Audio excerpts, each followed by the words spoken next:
Bonjour à tous, bienvenue sur Only a John podcast numéro 108. Moi c'est Plax et je suis avec Thiergo. Comment vas-tu mon cher Thiergo ? Eh ben écoute, ça va, salut mon cher Plax, salut tout le monde, ça fait plaisir d'être de retour sur ce podcast, même si pour nous il se passe pas grand chose en ce moment, vu que ce sont les playoffs et qu'on n'en fait pas partie.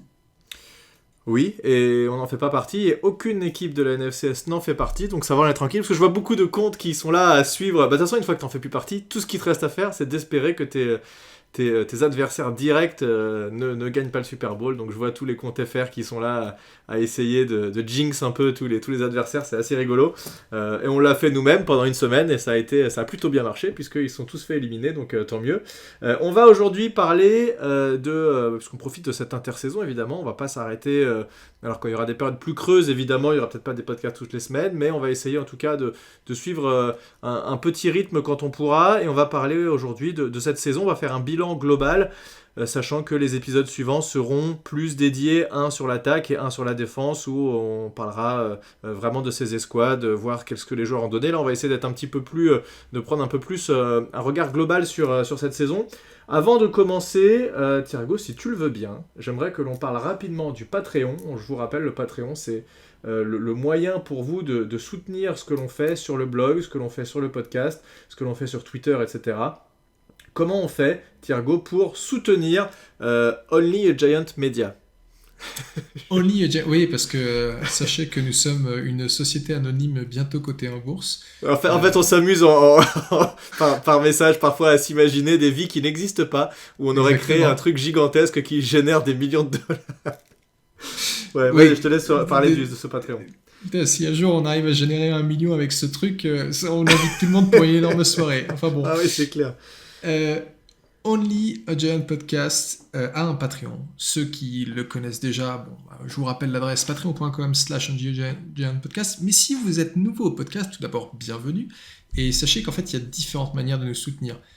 La plus traditionnelle, c'est de nous mettre des commentaires, des likes, etc. Mais si vous voulez faire le niveau supérieur, vous pouvez aller sur Patreon, vous abonner pour 1 ou plusieurs mois, selon ce que vous voulez faire. Et il y a différents niveaux de contribution. Alors, il y a le niveau Graham Gano, qui est 3 €, si je ne dis pas de bêtises. J'ai les prix en dollars australiens, donc ça ne va pas beaucoup vous aider. Ensuite, on a Saquon Barkley, qui... c'était quoi ? C'était 10 €. Plaxico Burress.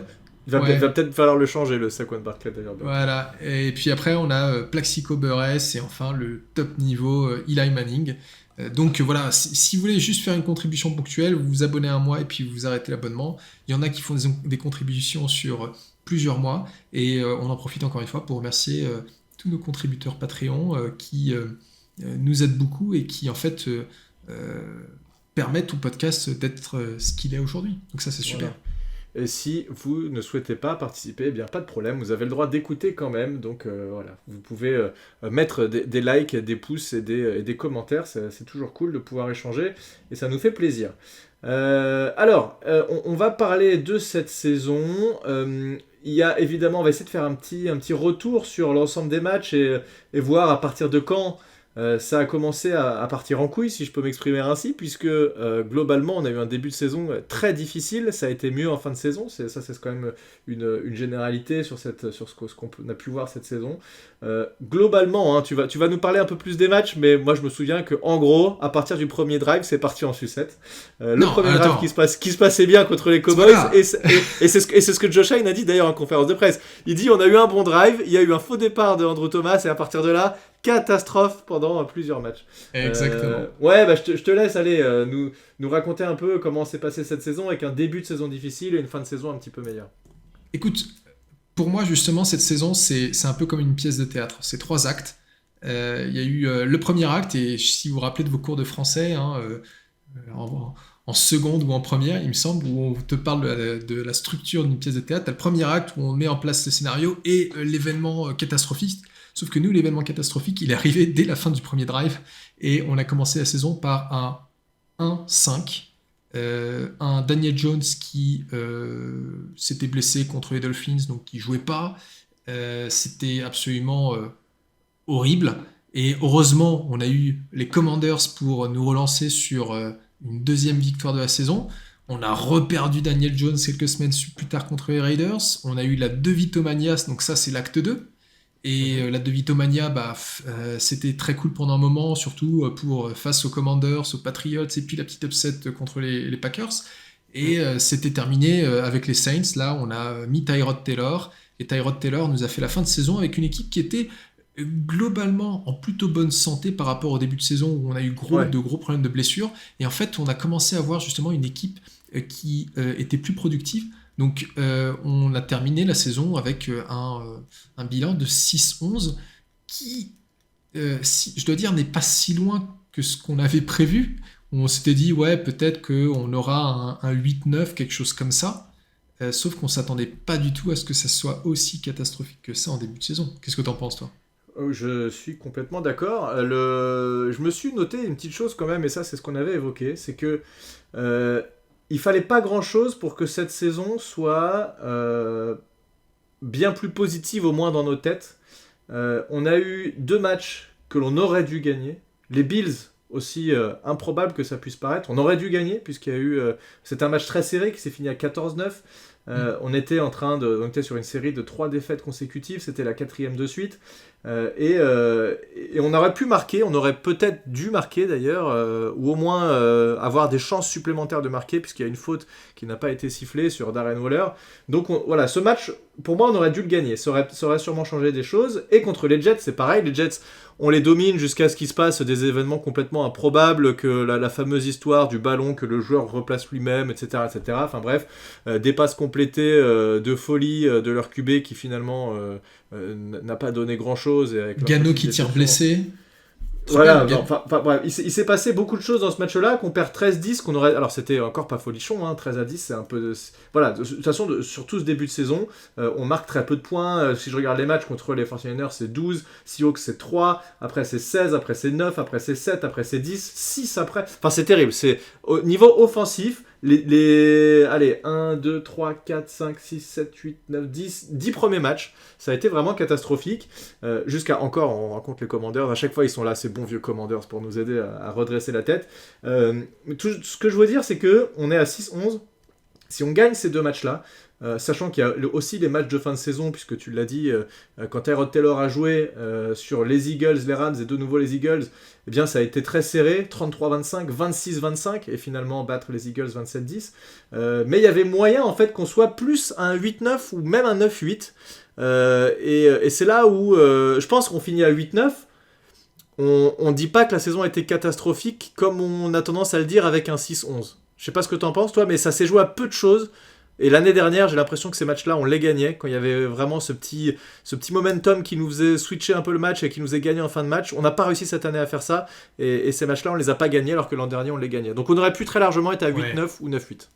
Ouais, alors, en effet, on a ces 2 rencontres, et on pourrait peut-être même rajouter la première rencontre contre les Eagles qui était à portée de victoire, et on les a pas eu, donc ça aurait les Rams 26-25 à 1 point près, c'est quand même alors que c'est une équipe qui était plutôt correcte.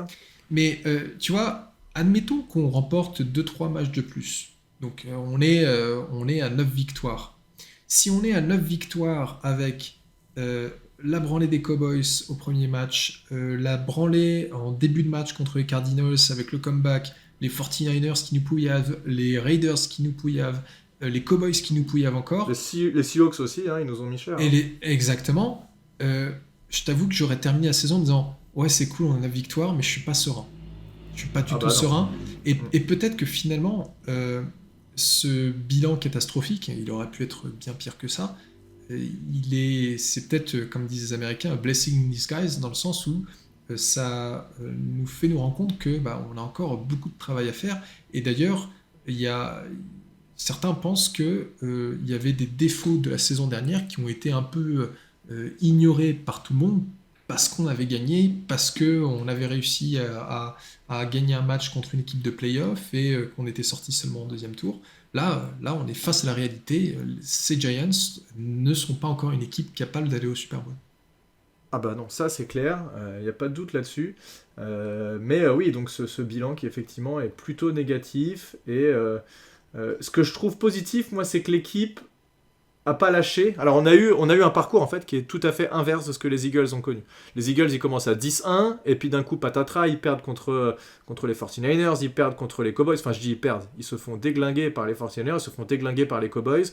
Il n'y a plus personne qui répond, c'est terrible. D'ailleurs on a appris que Sirianni finalement allait être conforté dans son poste de head coach, qu'il est plus ou moins forcé de changer ses coordinateurs. Il aurait fait des mauvais choix à l'intersaison, puisqu'il a perdu ses 2 coordinateurs, et ce qu'il a choisi n'était peut-être pas terrible. Donc voilà. Tu vas voir qu'il va embaucher Wink. Ouais, tu sais qu'il est en interview, hein. C'est possible qu'ils embauchent Wink Martindale. Écoute, ça ferait chier, mais pourquoi pas, c'est effectivement une possibilité. Bref, en tout cas, ils ont connu donc un début de saison fast et une fin de saison horrible, et ils se font sortir salement en playoff. On en a déjà parlé au dernier podcast. Et nous c'est l'inverse, c'est-à-dire qu'on fait vraiment un début de saison catastrophique, et c'est là où, puis on en reparlera plus tard parce qu'il y a des choses que tu vas évoquer sur Brian Daboll, mais Daboll n'a pas perdu cette équipe, il a réussi à remobiliser les troupes, même quand ça se passait mal. On aurait pu imaginer une saison vraiment catastrophique, tu vois, on serait sorti avec 2 victoires, enfin un scénario à la Panthers où tout se passe mal jusqu'au bout. Ça n'a pas été le cas. On a vu une équipe quand même capable de faire des choses et qui en fin de saison a été plus solide, et notamment avec plus de points marqués, puisque si on regarde les 3 derniers matchs, c'est 25 points marqués, 25 points marqués et 27 points. Donc tu vois, ça là on voit une attaque qui quand même est plus sereine, plus solide, avec une O-line qui s'était enfin un petit peu stabilisée, et ça va avec, hein, ça va forcément, et on l'a dit, mais je sais pas combien de podcasts différents on en a parlé de cette ligne offensive, mais tout va partir de là, et tant qu'on n'arrivera pas à avoir quelque chose de solide, et ça passe aussi par le coach de la O-line, hein, qui a été changé déjà, puisque vous savez que Bobby Johnson a été viré, on a récupéré un remplaçant. On espère que ça va nous aider à vraiment un peu ancrer cette ligne offensive qui a eu, en plus des blessés, un coach qui apparemment n'était vraiment pas terrible. Donc il y a quand même de l'espoir. C'est pour ça que cette saison, même si on est à 6-11, j'en sors pas complètement défaitiste. J'ai vu une équipe qui en fin de saison jouait au football. Contrairement au début de saison où la défense faisait ce qu'elle pouvait et l'attaque mettait moins de 10 points par match en moyenne. C'était absolument terrible. Et globalement, d'ailleurs, on parlera des stats globales juste après sur la saison. On est quand même dans les pires attaques de la ligue, puisque cette fin de saison, on marque un peu plus de points, ne nous permet pas de compenser les matchs catastrophiques du début de saison. Ouais, non, il y a clairement des points positifs à tirer de cette saison, et je pense qu'il n'y a aucun doute sur le fait que Brian Daboll est un coach apprécié des joueurs. Il a le soutien du vestiaire, il n'y a aucun doute. Il a fait un travail quand même, il faut le dire, absolument remarquable avec Tommy DeVito. Alors c'est pas lui tout seul, hein, c'est aussi Kafka et c'est aussi Tierney qui ont transformé un undrafted rookie en un QB qui est le QB avec le meilleur bilan des Giants cette saison. Hein. 3 victoires, 3 défaites. Daniel Jones, c'est 1 victoire, 5 défaites. Et je crois que Taylor, c'est 1 victoire, 3 défaites. Mais juste, puisque tu en parlais, on peut en discuter maintenant. Vous a parlé la dernière fois des tensions qu'il y a eu entre Daboll et Wink Martindale, et puis il y a d'autres choses qui sont sorties entre-temps, un peu plus sur Daboll, qui nous font penser que Daboll n'est pas non plus tout blanc dans cette affaire. Alors, on vous met juste un petit warning, un petit disclaimer au début. Le premier article vient de Pat Leonard. Alors, Plax n'aime absolument pas Pat Leonard. Non, je le déteste. Moi, il me dérange pas plus que ça, mais c'est pas le beatwriter que je préfère. Mais c'est vrai que c'est un gars, il a la réputation de tout le temps critiquer les Giants, et c'est tout le temps ultra négatif ce qu'il écrit. Et là, en l'occurrence, ce qu'il écrit, c'est de dire que Brian Daboll est un gars complètement toxique au travail, dans le sens où il insulte tout le monde à longueur de journée, qu'il aurait retiré le play calling à Mike Kafka plusieurs fois dans la saison, jusqu'à même à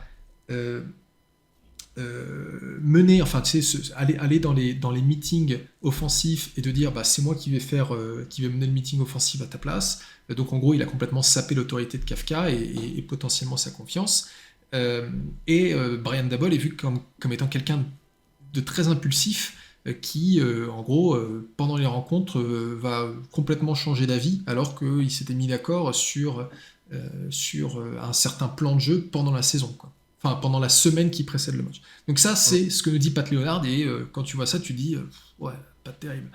Et en fait, il y a le New York Post qui a aussi fait un article sur le sujet, qui est pas aussi noir que Pat Leonard, mais qui laisse entendre que, en effet, Daboll serait assez difficile à gérer vis-à-vis des autres coachs, que c'est quelqu'un qui est très caractériel et qui, quand il est mécontent, le fait savoir. Et on l'a vu d'ailleurs à plusieurs reprises sur le banc de touche. Mais moi, ce qui m'inquiète surtout, en fait, c'est sa relation avec Mike Kafka, qui est un jeune coordinateur offensif et qui, en fait, s'est vu retirer le play calling plusieurs fois pendant la saison. Donc ça a été confirmé. Tu vois, moi, je le mets dans ma propre situation au boulot. Si moi, j'avais un patron qui me micromanageait comme ça, je pèterais un câble. C'est juste pas possible. Et en fait, maintenant, la question, c'est est-ce que Mike Kafka, qui est en train de passer des interviews pour devenir head coach, peut-être, je crois qu'il est allé chez les Titans et il a passé un autre entretien chez Ouais, il les y en a eu deux, Seahawks. ouais. Voilà. Est-ce qu'il va rester ou est-ce qu'il va se dire, bah non, je vais voler de mes propres ailes, ça ira peut-être mieux. Ouais, c'est... Alors, effectivement, pour Pat Leonard, moi, j'avais arrêté de le suivre quand tout ce qu'il disait, c'était négatif tout le temps. Ça m'avait gavé, en fait, qu'un mec comme ça n'essaye pas d'un peu d'être positif de temps en temps quand des choses vont bien. Il faut toujours qu'il aille chercher le petit truc qui va pas pour le mettre en avant. Je crois que c'est assez... Enfin, il n'y a pas grand-chose à dire sur le fait que Daboll peut être parfois difficile à vivre. Il va gueuler sur des mecs. De toute façon, on le voit sur le bord de touche. Il y a des moments où il pète complètement des câbles. Après, tu dis qu'il a retiré le play calling alors que c'était prévu peut-être autrement, etc. Ok, mais est-ce que c'est pas aussi son rôle de s'adapter et de faire en sorte que si quelque chose ne va pas, j'imagine que s'il le fait, c'est pas par plaisir, c'est parce que c'est lui qui a choisi Mike Kafka. Donc s'il le fait, c'est qu'il a dû estimer qu'à un moment donné, les jeux appelés n'étaient pas bons, etc. Donc ils ont j'espère corriger ça. Je pense qu'en fin de saison, ça avait l'air de se passer plus ou moins correctement avec Kafka. En tout cas, il est rien ressorti de négatif avant ces histoires avec Pat Leonard. Dans tous les cas, Kafka, ça fait plusieurs fois. L'année dernière déjà, il avait passé des entretiens pour devenir head coach. Bon, à un moment donné, je crois qu'il sera pris quelque part dans tous les cas, donc ça va pas changer grand-chose. Mais pour moi, c'est aussi le rôle d'un head coach que de savoir s'adapter. S'il fait pas un bon boulot, il fait pas un bon boulot et tu lui retires le truc. Tu vas pas te dire, bah non, écoute, ça va pas, mais je vais être sympa, je vais te laisser le play calling alors que ça se passe pas bien. Bon, de toute façon, c'était un sujet, on l'avait déjà évoqué dans un podcast où on avait plus ou moins cru comprendre, voir Daboll appeler les jeux à la place de Kafka. Il y a même des gens qui ont fait des vidéos d'analyse où quand la caméra arrive sur l'un ou sur l'autre, ils essayent de comprendre est-ce que ça a été changé ou pas. Daboll, évidemment, a dit que non, mais je pense qu'effectivement, il lui a retiré le play calling à plusieurs reprises. Bon, moi je suis pas spécialement choqué par ça. Le seul truc qui peut peut-être être gênant, c'est si vraiment il est, comme il le dit, vraiment impossible à vivre, etc. Je pense pas que ce soit le cas. Si c'était le cas, on en aurait entendu beaucoup plus parler par beaucoup plus de monde. Il y a quand même beaucoup d'insiders qui sont là tout le temps et qui voient les échanges entre les joueurs, les coachs, etc. Alors ils sont pas dans les réunions entre les coachs, évidemment, mais ils auraient entendu des choses et vu des choses. Et là, à part Pat Leonard, moi, écoute, je l'ai limite appris en début de podcast que tu viens de me dire. C'est pas quelque chose que j'avais entendu. Après, sur le fait qu'un coach, un head coach, gueule un peu à droite à gauche sur des gens pendant un match ou quoi, je crois que tout le monde s'en fout un peu. Ça fait partie des choses. Un head coach, ça gueule. Moi, tous les coachs que j'ai connus, ils ont tous gueulé à un moment ou à un autre. C'est comme ça. Et puis voilà, ça me pose pas trop de problème. Et je pense que les joueurs et les coachs s'en fichent un petit peu de ça. Maintenant, voilà, c'est sûr que, comme tu disais, si c'est dans la relation au quotidien au travail où il est toxique, ça c'est plus problématique. Mais j'ai bon espoir que ce soit pas vraiment le cas. Joe Shane le connaît très bien. Si c'était un problème, il ferait ce qu'il faut. Donc même s'ils sont potes, je pense que s'il y avait vraiment un souci à ce niveau-là, Daboll aurait déjà sauté depuis longtemps. Je sais pas ce que t'en penses, hein, mais j'ai plutôt confiance en Joe Shane là-dessus.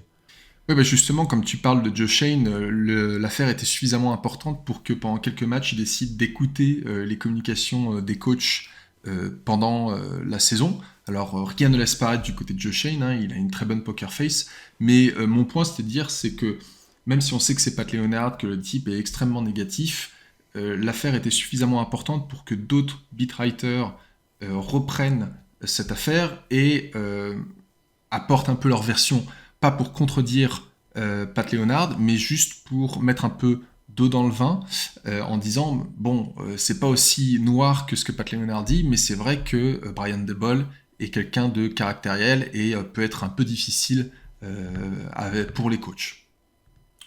Ok, bon, et ben écoute, on verra bien. Moi, ça m'inquiète pas spécialement plus que ça. Comme je l'ai dit, Pat Leonard, je fais pas ultra confiance à ce qu'il peut dire. Et comme toi, en fait, je le suivais et je me suis désabonné carrément. J'étais pas un grand fan. Nous verrons bien ce que ça va donner, mais voilà, encore une fois, si y avait vraiment un gros souci, je pense que ce serait ressorti d'autres sources. Ça m'étonnerait qu'il n'y ait qu'une seule source qui soit capable de donner cette information. Bref. Passons sur ce sujet, si tu le veux bien mon petit Thiergo, nous allons enchaîner sur quelques chiffres de cette saison pour voir comment on se situe par rapport aux autres équipes et comment on se situe dans la NFL en général. Alors je te donne quelques chiffres et puis tu me diras toi de ton côté ce que tu as retenu comme chiffre important. Yard à la passe, 169,8, ça nous place 31e. Yard à la course, ça c'est un peu mieux, 110,2, ça nous place 16e, donc pile au milieu du tableau. Les points, alors ça c'est tu vois, le petit problème qu'on a, c'est que les points marqués, on en a 15,6 en moyenne par match, ça nous place 30e, et les points encaissés, 23,9, ça nous place 26e, donc globalement nous sommes bottom tier, comme diraient certains. Est-ce que tu as d'autres stats, toi, qui sont plus encourageantes ou d'autres plus déprimantes? Est-ce que tu as des trucs que tu aimerais mettre en avant? Alors, côté attaque, malheureusement, j'ai pas forcément des stats beaucoup plus encourageantes. Je pense que la stat la plus encourageante que tu nous as donnée, c'est celle sur les yards à la course, où on est milieu de tableau, et c'est assez, c'est assez constant avec ce qu'on a vu à la télé, à savoir que c'était Saquon Barkley et le jeu de course des quarterbacks qui nous a avancé. Ce qu'on constate, il y a deux autres stats qui sont aussi très inquiétantes. On a les conversions de troisième tentative, où on était 30e de la ligue avec 30% de conversions faites. Et la pire stat, c'est celle des TD marqués en red zone. 44% de nos trips en red zone se sont conclus par un TD. Alors on peut se dire c'est assez énorme, mais c'est quand même 31e de la ligue. Juste pour te donner un petit point de comparaison, l'année dernière, on était à 63% de nos trips en red zone qui se terminaient par un TD, et on était 7e de la ligue. Donc tu vois, il y a un gros écart entre 2022 et 2023. Ouais, et puis c'est pareil côté défense. Non mais globalement, toutes les stats et tous nos rankings sont moins bons que l'an dernier. Alors ce qu'il faudrait voir... en fait, ce qui serait marrant, c'est de faire les mêmes stats, mais du premier match jusqu'au milieu de saison, et pareil, mais du milieu de saison jusqu'à la fin de saison. Je pense qu'il y aurait vraiment deux tendances qui sortiraient de ça. Je dis pas qu'on a été complètement transformé, mais il y a quand même une sacrée différence là-dedans, et notamment sur les points marqués, on l'a bien vu, on en a parlé, beaucoup plus de points marqués en fin de saison qu'en début de saison, où c'était compliqué, on n'arrivait pas à trouver de rythme, il y a eu ces problèmes d'O-line qui nous ont vraiment pourris, donc c'est pas si étonnant que ça, mais quand même, on pourra faire ce petit exercice pour rigoler, d'aller voir les stats, mais que à la fin de saison. Sans vouloir remettre le sujet d'Abol sur la table, dans l'article, dans le fameux article, il parle du fait que Daboll s'occupait des meetings de l'attaque en début de saison parce qu'il trouvait que c'était catastrophique, et il disait en fait la raison c'était justement qu'on était à 11,5 points marqués par match, et il a redonné le contrôle à son coordinateur une fois qu'on était passé à 24 points par match. Donc en effet, il y a eu une évolution extrêmement positive pour l'attaque. Pour la défense, c'est une affaire différente. Mais si on voulait rentrer dans ce niveau de détail de comment s'est passée la première partie de saison et la deuxième partie de saison, je pense qu'il va falloir qu'on prenne un stagiaire, parce que là, ça demande quand même un niveau d'analyse assez élevé. Donc ça, c'est pour l'attaque. Pour la défense, en fait, en effet, la défense, on reste quand même au fond du tableau dans plein de stats, mais ce qui est ultra encourageant, c'est les turnovers. On est deuxième de la ligue avec 31 turnovers. En fumble récupéré, deuxième de la ligue avec 13, sachant qu'on avait provoqué 19. Et puis interception, alors là, septième de la ligue en nombre d'interceptions, mais on est premier de la ligue en yards retournés par interception avec 404, et c'est logique, puisque sur ces 404 yards, il y a 102 yards qui sont attribuables à l'interception de Jason Pinnock contre les Miami Dolphins, qui est l'interception la plus longue de la ligue cette année. Est-ce que c'était pas sur une passe déviée par Okereke d'ailleurs? Je me demande. Je me souviens plus. Il y en a eu pas mal d'interceptions avec passe déviée par Okereke. C'est un truc qui me reste en tête, je sais pas pourquoi. Non, tout à fait. Ouais, non, mais tu vois, côté turnover, on était très très bon. Je pense que, en fait, si tu regardes cette défense, globalement, ce qui a marché, c'est clairement les turnovers. Mais ce qui marchait pas, c'est que défense contre la course, on était absolument catastrophique. On a donc 117 plaquages manqués, on est 8e de la ligue, le premier étant le pire, hein. Donc c'est pas 8e dans le bon sens, c'est ce que je veux dire. Mm. Et d'ailleurs, en début de saison, rappelle-toi, hein, c'est tellement catastrophique. Okereke, d'ailleurs, on voulait le virer au bout de 4 matchs parce qu'il il savait arrêter personne, puis ça s'est amélioré. Ça s'est amélioré, et après, ce qu'on a surtout remarqué, c'est que dès que Dexter Lawrence n'était plus là, il galérait beaucoup plus. Donc ça te montre aussi l'importance de Dexter Lawrence dans cette escouade. Et puis le deuxième point, c'est la pression sur le QB, où là on était vraiment pas bon, on n'arrivait pas à la mettre régulièrement. On a quand même eu Kayvon Thibodeau qui nous a fait alors c'est 11 sacs et demi ou 12 sacs et demi ce qu'il a fait cette saison. Je crois que c'est 11 et demi, je vais retrouver. Mais bon, 11 et demi, c'est ça. Voilà, même si les sacs ne racontent pas toute l'histoire, c'est une stat qui est assez parlante, et nous on n'a fait que 34, ce qui nous classe 28e de la ligue, donc c'est vraiment pas terrible. Non, malgré le nombre de blitz envoyés par Wink Martindale, parce qu'on sait que c'est... alors j'ai pas la stat exacte, mais on est fait partie des top 2-3 équipes qui... Voilà, deuxième de la ligue avec 45%. Ouais, voilà, donc c'est assez énorme. Ça a très bien marché dans les derniers matchs contre les Eagles où ils n'ont pas vu le jour. D'ailleurs, là, on a tout cumulé. On a cumulé les sacs, les turnovers, les pressions. Enfin, là, tout était positif. Mais globalement, ce qu'on peut retenir, c'est que cette défense, elle était agressive et donc ça passe ou ça casse. Quand ça passe, tu fais des turnovers. Quand ça casse, tu laisses des opportunités à droite à gauche et les adversaires en profitent. Et forcément, tu encaisses beaucoup de yards, beaucoup de points et c'est un peu plus compliqué. À l'inverse, encore une fois, je reprends ce match des Eagles. On a eu l'exemple où les mecs n'ont pas vu le jour en face et où tout passait et ça fonctionnait bien, même si bon, on sait que les Eagles de fin de saison, c'était absolument catastrophique aussi. Alors juste pour revenir sur le nombre de sacs, j'étais en train de regarder. Thibodeau 11,5, le deuxième meilleur c'est Dexter Lawrence avec 4,5 et ensuite on a 2,5 pour Okereke, donc c'est pas terrible. T'aimes bien quand même avoir un deuxième saqueur qui peut être à 5, 6, 7. 11,5 c'est bien. On comptait sur Ojulari quoi. On comptait sur Ojulari, il en fait 2, mais alors il a encore manqué une partie de la saison. Attends, j'essaie de le retrouver dans mon tableau, bon je l'ai pas sous les yeux, mais il a manqué une bonne partie de la saison malheureusement. Il a commencé, j'ai l'impression, à revenir un petit peu mieux en fin de saison. C'était quand même assez décevant par rapport à ce qu'on a vu.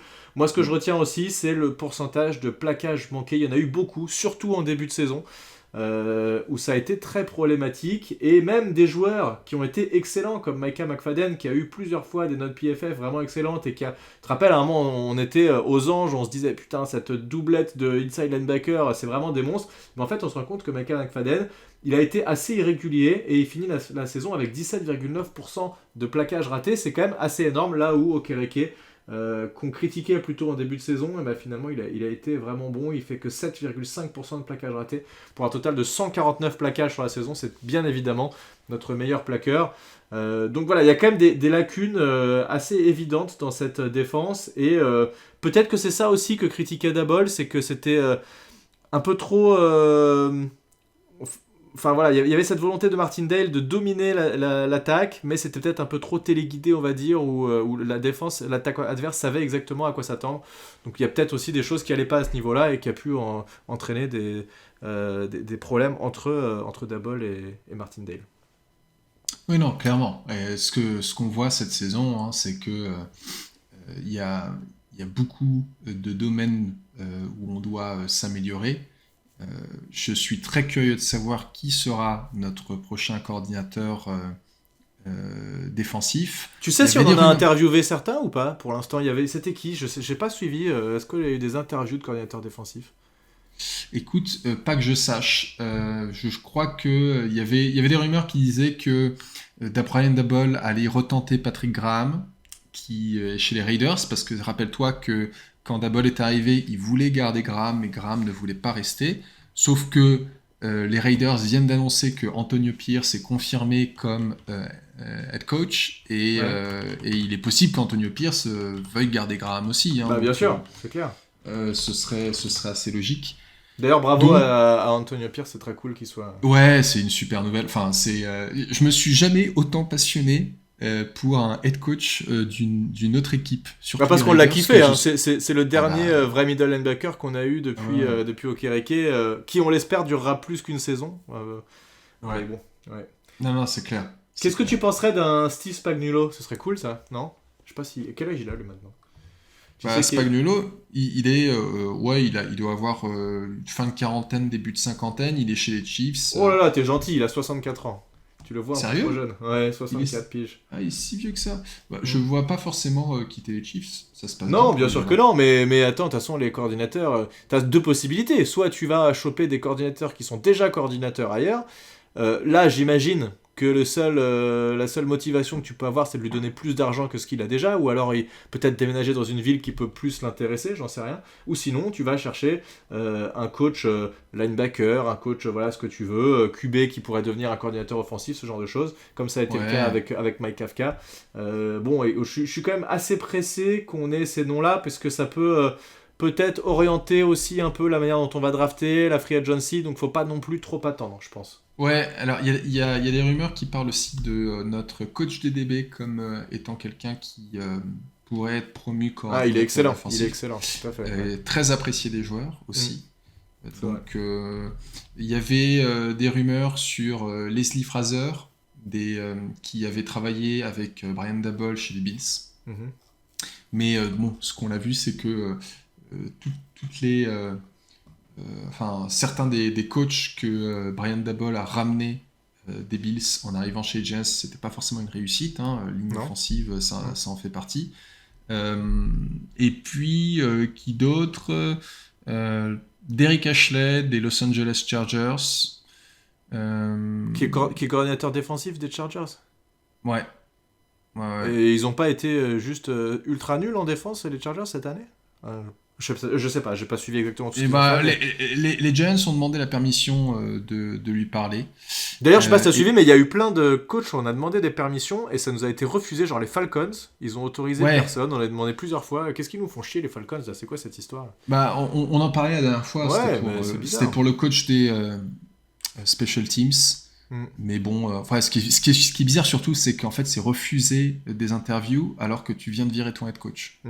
Donc on verra. Mais c'est vrai que là, pour le moment, en fait, on n'a pas forcément beaucoup de news. Alors, il y a Larry Izzo qui a passé un entretien pour le poste de coordinateur des Special Teams. Izzo, en fait, il travaillait chez les Seahawks, mais surtout, Izzo, en fait, il bossait pour Tom Quinn chez les Giants il y a quelques années, donc il connaît bien l'équipe. D'accord. Alors après, je sais pas ce que vaut la Special Teams des Seahawks, je sais pas ce qu'elle valait ces dernières Comment saisons. veux-tu que je sache ce que vaut la Special Team des Seahawks ? Alors non, là, mais bon, tu vois, ça avance doucement.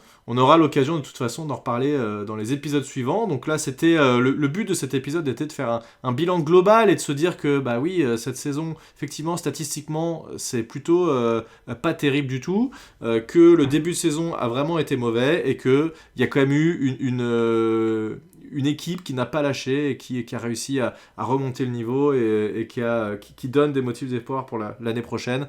On a vu une équipe quand même compétitive et qui a réalisé des bons matchs en fin de saison, donc ça c'est ça qui est intéressant.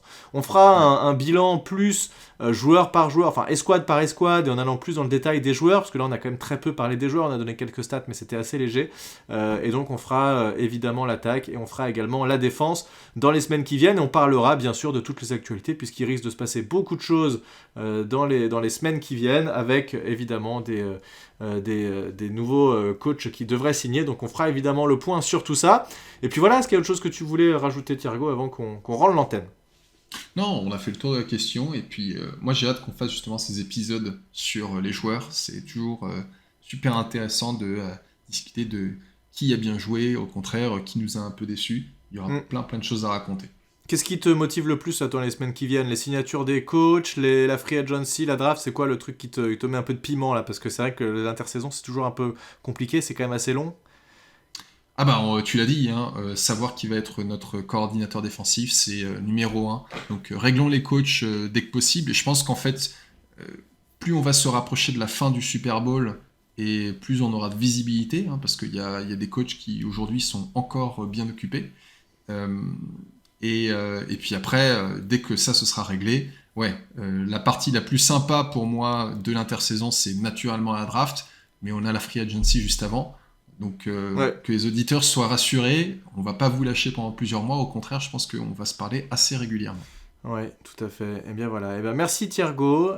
On vous Merci à dit toi. à très bientôt pour le prochain épisode. Continuez à faire le bilan. N'hésitez pas dans les commentaires à nous dire ce que vous avez pensé de cette saison. Et est-ce que vous êtes d'accord avec ce qu'on a analysé, ou si vous n'êtes pas d'accord, eh bien n'hésitez pas à nous en parler un petit peu. Ça nous fait toujours plaisir. À très bientôt sur Only John Podcast. À plus tout le monde. Ciao. Ciao.